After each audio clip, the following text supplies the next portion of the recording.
Hello guys, welcome to Sam study hub.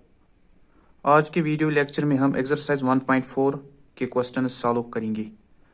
Last के video में हमने revisiting rational numbers and their decimal expansions किया। उसमें हमने जाना अगर हमारे पास कोई रेशनल नंबर होगा p बाई क्यू, उसको हम डेसिमल फॉर्म में कैसे कन्वर्ट करते हैं, या अगर हमारे पास कोई डेसिमल फॉर्म में दिया गया हो रेशनल नंबर, उसको हम p बाई क्यू की फॉर्म में कैसे कन्वर्ट कर सकते हैं। हमने वहां पे जाना अगर हमारे पास कोई रेशनल नंबर होगा p बाई क्यू, इसकी जो डेसिमल एक्सपेंशन है ये कब टर्मिनेटिंग होगी और कब नॉन टर्मिनेटिंग रिपीटिंग होगी, ये भी हमने वहां अच्छे से जाना। आज हम इसी के रिलेटेड क्वेश्चन नंबर 1 सॉल्व करेंगे। क्वेश्चन नंबर 1 क्या बोलता है एक्सरसाइज 1.4 का, without actually performing the long division, state whether this following rational numbers will have terminating decimal expansion or a non-terminating repeating decimal expansion। Question क्या बोलता है, हमें long division method नहीं करना है, हमें डिवाइड नहीं करना है, और हमें बोलना है जो ये फॉलोइंग रेशनल नंबर्स है इनकी जो डेसिमल एक्सपेंशन है वो टर्मिनेटिंग डेसिमल एक्सपेंशन है या non terminating repeating decimal expansion है, ये हमें चेक करना है। देखिए हम कैसे करेंगे। आपको याद रखना होगा अगर हमारे पास कोई रेशनल नंबर होगा p बाई क्यू, जो ये डिनोमिनेटर है q, अगर ये 2 raised power n 5 raised power m की फॉर्म में होगा, देन इसकी जो डेसिमल एक्सपेंशन होगी वो टर्मिनेटिंग होगी।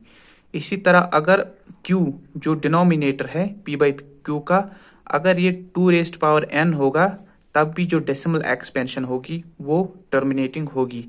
अगर q आया बराबर 5 रेज्ड पावर m, अगर q आया 5 रेज्ड पावर m के बराबर, तब भी जो डेसिमल एक्सपेंशन होगी वो टर्मिनेटिंग होगी। अगर q होगा 2, अगर 2 होगा, अगर q 2 raised power n 5 raised power m की फॉर्म में नहीं होगा, देन जो डेसिमल एक्सपेंशन होगी वो होगी नॉन टर्मिनेटिंग रिपीटिंग। उस टाइम जो डेसिमल एक्सपेंशन होगी वो होगी नॉन टर्मिनेटिंग रिपीटिंग। अगर q इस फॉर्म में होगा 2 raised power n 5 raised power m, और साथ में कोई और नंबर होगा, मान लीजिए 6 रेज्ड पावर s, अगर इस फॉर्म में होगा, तब जो डेसिमल एक्सपेंशन होगी वो होगी non terminating repeating. Terminating decimal expansion के लिए ये 3 कंडीशंस होनी चाहिए, डिनोमिनेटर इस फॉर्म में होना चाहिए। चलो हम पहले क्वेश्चन नंबर 1 सॉल्व करेंगे। फर्स्ट पार्ट जो गिवन है वो है 13 डिवाइडेड बाय 3125। जो ये नंबर है, फर्स्ट ऑफ ऑल जो ये डिनोमिनेटर है इसको हम प्राइम फैक्टराइजेशन करेंगे, इसको हम प्राइम्स के प्रोडक्ट की फॉर्म में लिखेंगे। जो ये 3125 है इसको हम लिख सकते हैं ऐसे, इसको हम प्राइम्स के प्रोडक्ट के फॉर्म में लिखेंगे। 5 इंटू 6 हुआ 30, 5 2 हुआ 12, 5 5 25, 5 1 5, 5 2 10, 5 5 25, 5 2 10, 5 5 25, 5 5 25। इसको हम लिख सकते हैं 13 डिवाइडेड बाय ये जो 3125 है ये 5 रेज्ड पावर 5 के बराबर आएगा। 1 2 3 4 5, 5 रेज्ड पावर 5 के बराबर आएगा। अगर आप यहां देखोगे जो ये डिनोमिनेटर है, डिनोमिनेटर में है इस टाइम यहाँ पे 5 रेज्ड पावर 5, ये किस फॉर्म में है, q है, डिनोमिनेटर q है, ये q किस फॉर्म में है, 5 रेज्ड पावर n की फॉर्म में, ये m की फॉर्म में। यहां जो m का वैल्यू है वो है 5, q है 5 रेज्ड पावर m, तब जो डेसिमल एक्सपेंशन होती है वो होती है terminating decimal expansion. That means जो 13 डिवाइडेड बाय 3125 की जो डेसिमल एक्सपेंशन होगी वो होगी टर्मिनेटिंग डेसिमल एक्सपेंशन, बिकॉज जो इसका डिनोमिनेटर है वो 5 रेज्ड पावर m की फॉर्म में है। Here denominator equal to 5 raised power 5, यहाँ पे जो डिनोमिनेटर है वो है 5 raised power 5, which is of the form of 2 raised power n 5 raised power m। ये किस फॉर्म में है, डिनोमिनेटर किस फॉर्म में है, 2 raised power n 5 raised power m। Here जो n का वैल्यू है, n का वैल्यू यहाँ पे 2 एब्सेंट है, जो सो n का वैल्यू है यहाँ पे 0, anything raised power 0 is equal to 1 and m का जो वैल्यू है यहाँ पे, m का वैल्यू है यहाँ पे 5। So the rational number 13 divided by 3125 has a terminating decimal expansion. That mean जो ये रेशनल नंबर है इसकी जो डेसिमल एक्सपेंशन है वो है टर्मिनेटिंग डेसिमल एक्सपेंशन। अगर आपको ये क्वेश्चन आएगा एग्जाम में, आपको ऐसे ही लिखना है। अब हम पार्ट सेकंड करेंगे। सेकंड पार्ट है 17 डिवाइडेड बाई 8। ये जो सेकंड पार्ट है, जो इसका डिनोमिनेटर है, इसको हम प्राइम फैक्टर्स में लिखेंगे। 17 को हम ऐसे ही लिखेंगे, ये एक प्राइम नंबर है। 8 को हम लिख सकते हैं 2 रेज्ड पावर 3। अगर हम आप यहाँ पे देखोगे, जो ये डिनोमिनेटर है यहाँ पे 2 रेज्ड पावर 3। ये किस फॉर्म में है? ये 2 raised power n 5 raised power m की फॉर्म में है। यहाँ जो m का वैल्यू है यहाँ पे 0 और n का जो वैल्यू है वो है 3। n का जो वैल्यू है यहाँ पे वो है 3। यहाँ पे जो ये q है ये इस फॉर्म में है, q है 2 रेज्ड पावर n की फॉर्म में है। सो इसकी जो डेसिमल एक्सपेंशन होगी वो होगी टर्मिनेटिंग डेसिमल एक्सपेंशन। इसी तरह जो थर्ड पार्ट है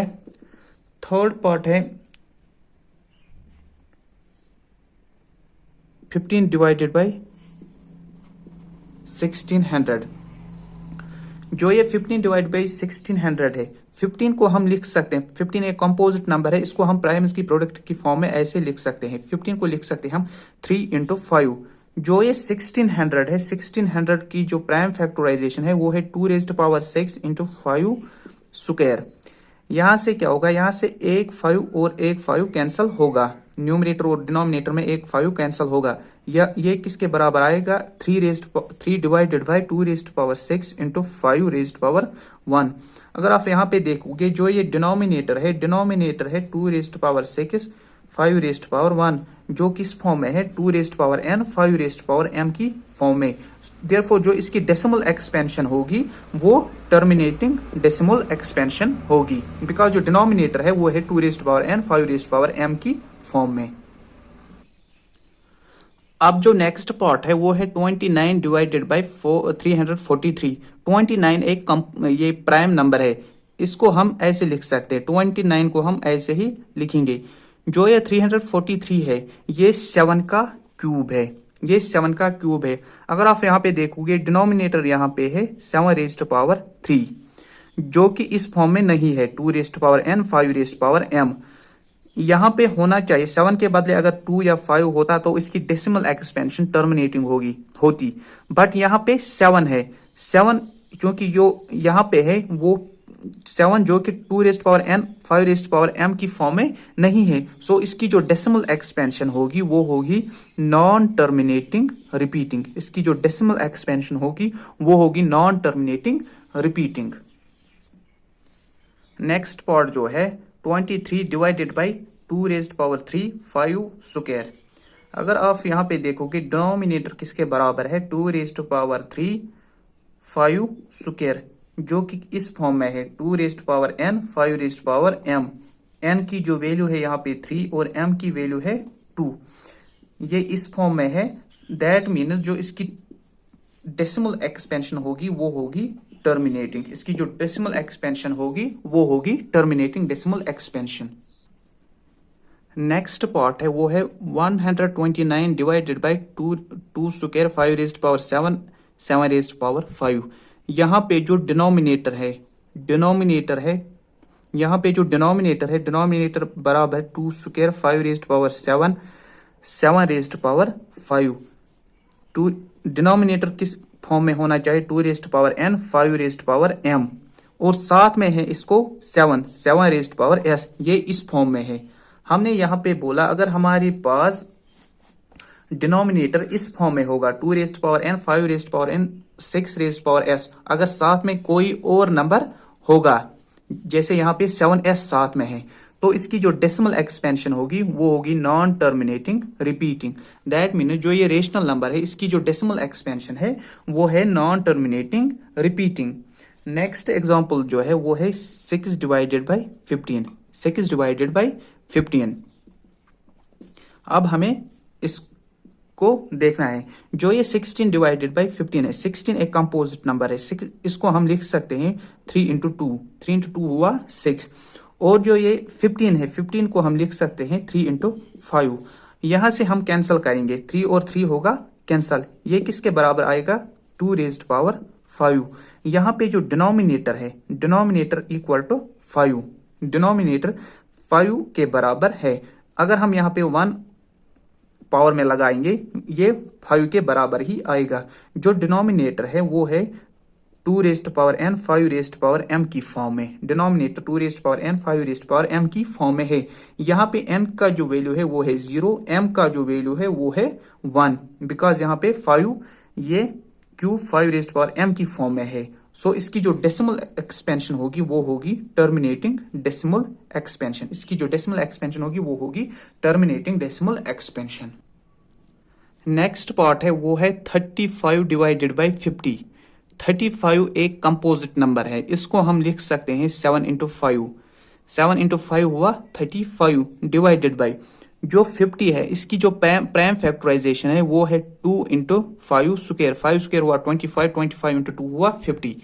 यहां से 5 और 5 कैंसिल होगा, ये किसके बराबर आएगा, 7 divided by 2 raised power 1 into 5 raised power 1। एक 5 कैंसिल होगा। यहाँ पे जो डिनोमिनेटर है वो है 2 रेज्ड पावर 1 5 रेज्ड पावर 1। ये किस फॉर्म में है, 2 raised power n 5 raised power m की फॉर्म में। इसकी जो डेसिमल एक्सपेंशन होगी वो टर्मिनेटिंग डेसिमल एक्सपेंशन होगी। अब जो लास्ट पार्ट है इस एक्सरसाइज का वो है 77 डिवाइडेड बाई 210। 77 divided by 210। 77 एक कंपोजिट नंबर है, इसकी जो प्राइम फैक्टराइजेशन है वो है 11 इंटू 7। 11 इंटू 7 हुआ 77 डिवाइडेड बाई 210 की जो प्राइम फैक्टराइजेशन है वो है 2 इंटू 3 इंटू 5 इंटू 7। इसकी जो प्राइम फैक्टराइजेशन है वो है 2 इंटू 3 इंटू 5 इंटू 7। यहाँ से 7 और 7 कैंसिल होगा। ये किसके बराबर आएगा, 11 डिवाइडेड बाई 2 इंटू 3 इंटू 5। यहाँ पे जो डिनोमिनेटर है, डिनोमिनेटर किसके बराबर है, 2 इंटू 3 इंटू 5, जो कि 2 raised power n 5 raised power m की फॉर्म में नहीं है, बिकॉज यहाँ पे साथ में है 5। अगर 2 इंटू 3 होता तो ये टर्मिनेटिंग होता। यहाँ पे जो 5 साथ में है, दैट इंप्लाइज दैट इसकी जो डेसिमल एक्सपेंशन होगी वो होगी नॉन टर्मिनेटिंग रिपीटिंग। इसकी जो डेसिमल एक्सपेंशन होगी वो होगी नॉन टर्मिनेटिंग रिपीटिंग। इस तरह हमने क्वेश्चन नंबर 1 के जो 10 पार्ट्स है वो हमने सारे सॉल्व किए। अगर आपको वीडियो अच्छा लगे तो प्लीज चैनल को सब्सक्राइब करना। Thank you for watching, bye.